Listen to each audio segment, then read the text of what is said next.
Hey everyone, welcome back to your favorite pirate crew. Today we are going to talk about Mihawk revealing why he's the Marine Hunter. If you would like to see more about One Piece in our channel, please leave your thumbs up and subscribe to join our pirate crew. But pirates, before we continue with the video, I ask that you already subscribe to our channel. That way you will join our pirate crew and earn a devil fruit or master your favorite haki. It would also help our crew a lot if you leave your thumbs up on today's video, so together we can become Yonkos. Now let's continue with today's video. Early this week, spoilers for chapter 1058 of the One Piece manga started to come out. Some of them were certainly expected, such as the revelation of the Straw Hat Pirates' bounty, but some other information was quite surprising. That's because Mihawk and Buggy brought us some interesting revelations regarding their bounties and titles that may lead us to theorize even more about the story and the direction of the manga. In today's video, we'll talk a bit about the spoilers about Mihawk and discuss what it could all mean. Spoilers point out that the title of chapter 1058 is A New Emperor. The insensitive log of Germa 66, volume 17 features Caesar asks Germa to go with them. In this chapter, all the bounties of the Straw Hats were revealed. They are Luffy with his 3 billion,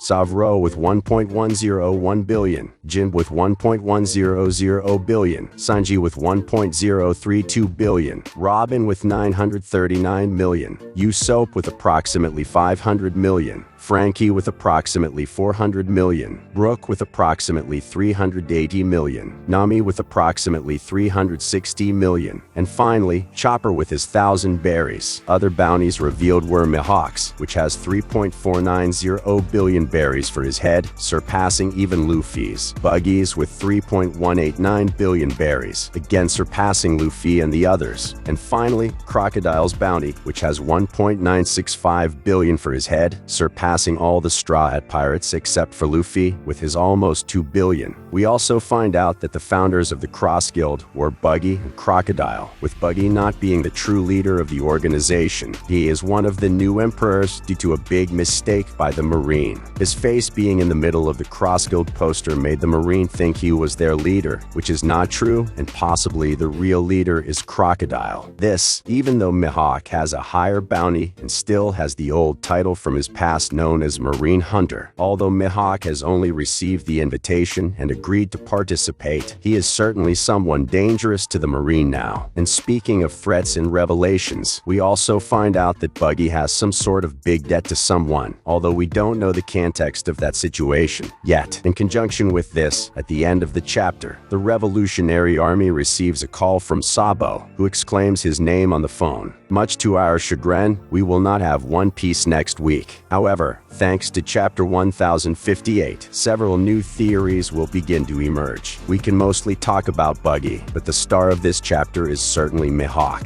Dracul Hawkeye Mihawk is a famous pirate who currently holds the title of world's best swordsman. Mihawk served as Roronoa's Avro's fencing teacher during the 2-year time skip. He was a member of the Shichibukai, the first to be revealed until the organization was disbanded. Mihawk possesses an immense amount of skill in battle, defeating everyone from one of Don Krieg's fleet of 50 ships and 5,000 men individually before a storm occurred. He has also remained unscathed so far throughout the series, despite participating in the Battle of Marine Ford, in which many of the most powerful people in the world were injured. Furthermore, Mihawk was a rival of the Yonkou, Shanks, and wishes to face a swordsman who surpasses his former rival, which guarantees a great expectation in his power and demonstrates that Mihawk is not afraid to face a swordsman stronger than one of the Yonkou. True to his epithet, Taka no Mi, Mihawk has exceptional vision, apt to the point of easily keeping up with Luffy's speed and gear second while attacking him with extreme precision, even during a chaotic New World battle between pirates and Marines. In addition, he is also a talented teacher. After training Zavro for 2 years, the latter accomplished more than when training in a dojo, although this factor helped since Roronoa's skills were highly developed even before he became Mihawk's disciple. Zavro himself even admitted when talking to Pika that even after training with Mihawk during the entire time skip, he himself is still nowhere near the skill level of the swordsman in question. Further attesting attesting to Mihawk's prowess in combat. Mihawk's strength is so great that Don Krieg accuses him of having the power of some devil fruit. So far, it has only been indicated that his power is pure fencing. This makes him one of the few Shichibukai whose strength is based solely on human resources. His willpower is also something to be considered since he resisted a wave of Straw Hat's Haoshoku Haki, continuing his performance without any hassle. Furthermore, he has apparently not shown any signs of being influenced by the charms of the pirate empress, Boa Hancock. Mihawk travels on a coffin-shaped raft with 2 green sails, a single black sail, and a single seat, even sailing down the Grand Line, which is another notorious achievement. Part of Mihawk's reputation as the world's most powerful master swordsman is due to his tremendous superhuman physical strength, which he complements in his mastery of fencing. Mihawk's sword attacks are executed with tremendous power, able to easily create immensely powerful air slashes with a huge range, enough to split large battleships and an ice mountain with ease. He was also able to stop Zoro, a formidable swordsman with enormous strength, using only a single dagger being held with one hand. Mihawk has extraordinary agility, being able to cover enormous heights and distances. He is fast enough when dealing with Luffy's enhanced speed in Gear Second. In terms of combat, Mihawk is the most powerful swordsman in history, having defeated all current swordsmen. 2 years ago, he was able to effortlessly defeat Zoro,